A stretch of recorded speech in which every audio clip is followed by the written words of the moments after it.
Okay, what if I told you that you could make a critical part of your workflow not just a little bit faster, but 4 times faster? Today, we're going to break down exactly how to do just that for your quality assurance process. 4 times. Just let that sink in for a second. That's not a small improvement. That's a complete game changer. And we're about to dissect exactly how it happened.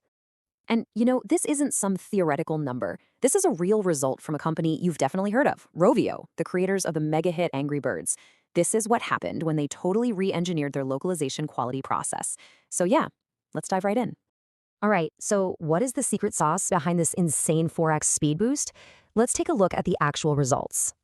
This chart pretty much tells the entire story. See, back in the day, by manually playing the game, a tester could check about 250 strings of text a day. Then they switched to taking manual screenshots, which boosted that number up to 700. Better, right? But the real game changer? An automated process that just skyrocketed their productivity to 1,000 strings per day. That is a 4-fold increase from where they started. Wild. Now, to really appreciate how amazing this solution is, you gotta understand the problem they were up against. Let's look at the old QA bottleneck, something that, honestly, so many teams still face. So what exactly are we talking about here? It's called Localization Quality Assurance, or LQA for short. Think of it as that final, absolutely crucial check. It's so much more than just grammar. You're looking at the full experience. Is the translation good? Does the text actually fit on the screen? Do all the buttons work? And, super importantly, does it all make sense culturally? And the old way of doing this? Man, it was a total grind. Testers literally had to play the game, a lot of times using cheat codes, just to find the right lines of text. Then they'd have to manually take screenshots, juggle a bunch of spreadsheets and zip files, log any bugs in a totally separate system, and then wait for developers to re-import everything. It was just so slow and incredibly disconnected. And this slide just lays out the difference perfectly. I mean, imagine going from that tangled web of different tools to one single unified platform. Instead of constantly switching your brain between the game and a spreadsheet, testers could see everything side by side, instantly. The whole feedback loop didn't just get a little shorter, it went from taking days to updating in real time. So the big question is, how did they do it? How did they pull this off? Well, that brings us to our third section, automating the LQA playbook.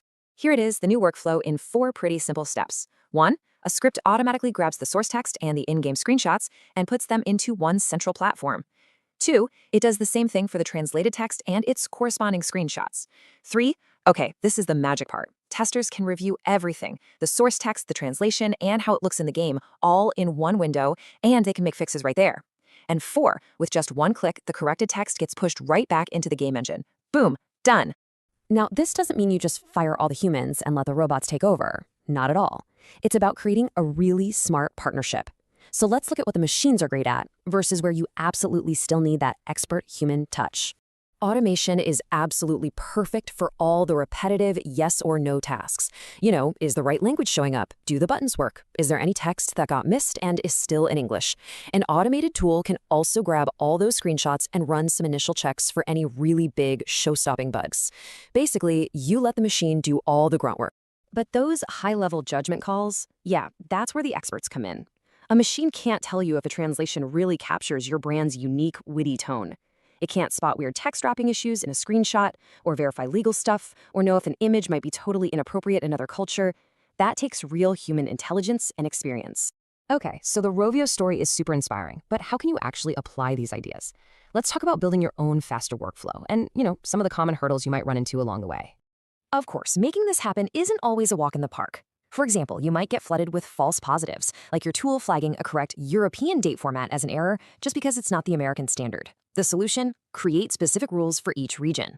Another huge headache is when tests constantly break as your app changes. The key there is to work with your developers from the get-go to build more stable modular tests. It's all about being proactive. It really all comes down to this powerful idea from John Ruskin. Quality is never an accident. It is always the result of intelligent effort. You don't just trip and fall into a 4x productivity gain.